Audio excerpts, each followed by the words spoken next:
Hi all, welcome and welcome back to my channel. Well, I have another tragic story to share with you out of Glacier National Park in Montana. According to news reports, David Seo and his wife Christy and their three children traveled to Montana from New York to visit David's sister Christina and to visit Mount Rushmore, and they arrived on July 9th of 2022 to begin their camping trip near Glacier National Park. Days later, on July 17th, as they walked through the tourist village of East Glacier with Christina, a man drove his truck into the family, then crashed into a tree. Survivors of the attack told police the driver of the truck, Derek Madden, then got out of the truck with a shotgun and started shooting at their family. According to police, Madden had previously been in a relationship with Christina, but they were no longer involved at the time of the attack. As he shot at them, two of the older children were able to run and escape unharmed. But Christina's brother David was not so lucky, and he was shot and killed. Then, Madden shot at David's wife Christy, who was holding their 18-month-old baby, Mackenzie, as she tried to run, wounding her and killing little Mackenzie. I don't want to even try to imagine the absolute horror Christina must have experienced watching her ex shooting and murdering her family. Then, Madden ran out of ammunition and pulled out a knife to attack Christina. But Christina fought for her life and was able to kill Madden instead. Witnesses said they called for help, but the attack happened so quickly it was over before police could even arrive. Both Christina and her sister-in-law Christy were critically injured and were flown to high-level care hospitals, and they both have recently been released. Police said they had no motive for the sudden attack on the family, other than Madden and Christina had previously been in a relationship. But the Daily Beast spoke with Madden's sister, who told the reporter that her brother had a brain injury and suffered from mental illness, and he had been previously committed for psychiatric problems. A beautiful family, tragically torn apart through a surprise attack while they were enjoying each other and enjoying life. But they weren't the only victims of a surprise attack recently that ended a precious life. 24-year-old Riley Madison spoke from her hospital bed to tell the story of a brutal surprise attack that she survived on July 30th, 2022, while she and a group of her friends were tubing on Apple River in Wisconsin. According to Madison, she was tubing with friends on the river when they came across another group of people who asked for their help. Then they went over to the group to find out what they needed, and they pointed out a man to them who they claimed was acting inappropriately with them, and he wouldn't leave. She said the man pulled out a knife and began stabbing her and her friends. Police said the man stabbed 5 people in the attack and killed a 17-year-old boy. They say they currently have no explanation for the surprise attack, and Riley also said that she did not know why the man stabbed them. 2 of the victims were flown to a hospital in St. Paul, Minnesota, and 2 others were transported there by ambulance. The sheriff's department said the following day that all 4 survivors are in either serious or critical condition with stab wounds to their chests and torsos.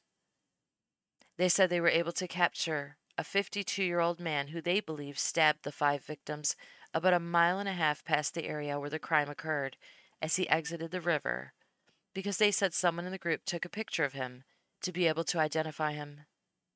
Very smart. The sheriff's department's report stated that there were many witness accounts of what happened that tragic day, and many are confusing and contradictory.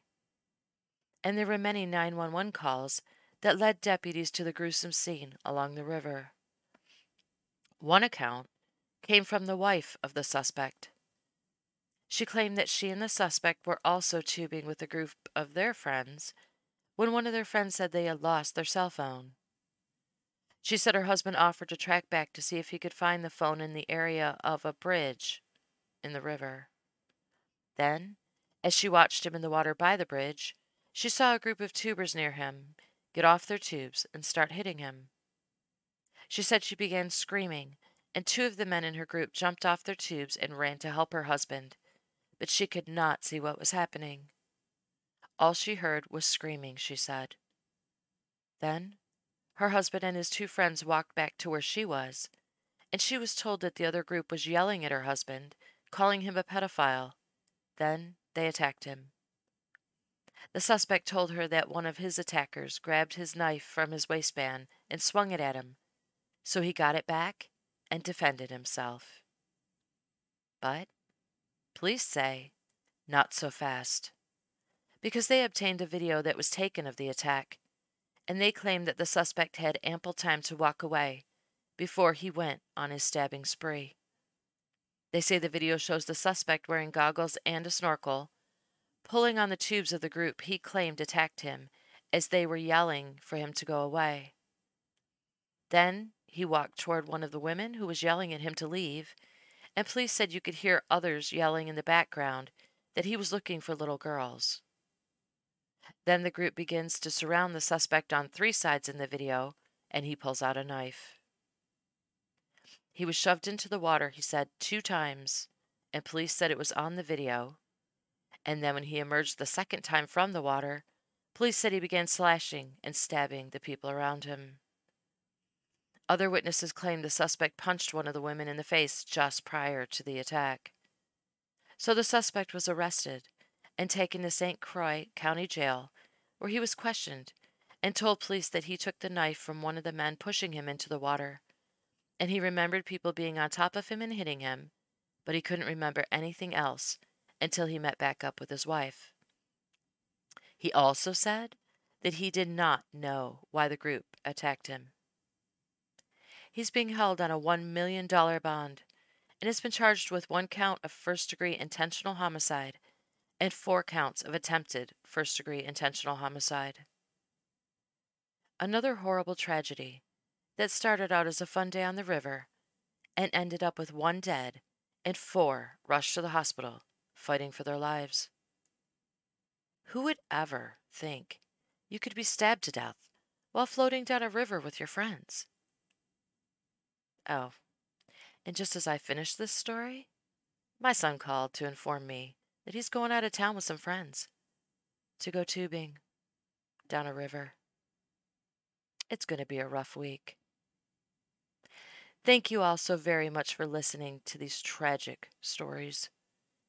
I'll be praying for the victims that they make full and speedy recoveries and that their families make it through this.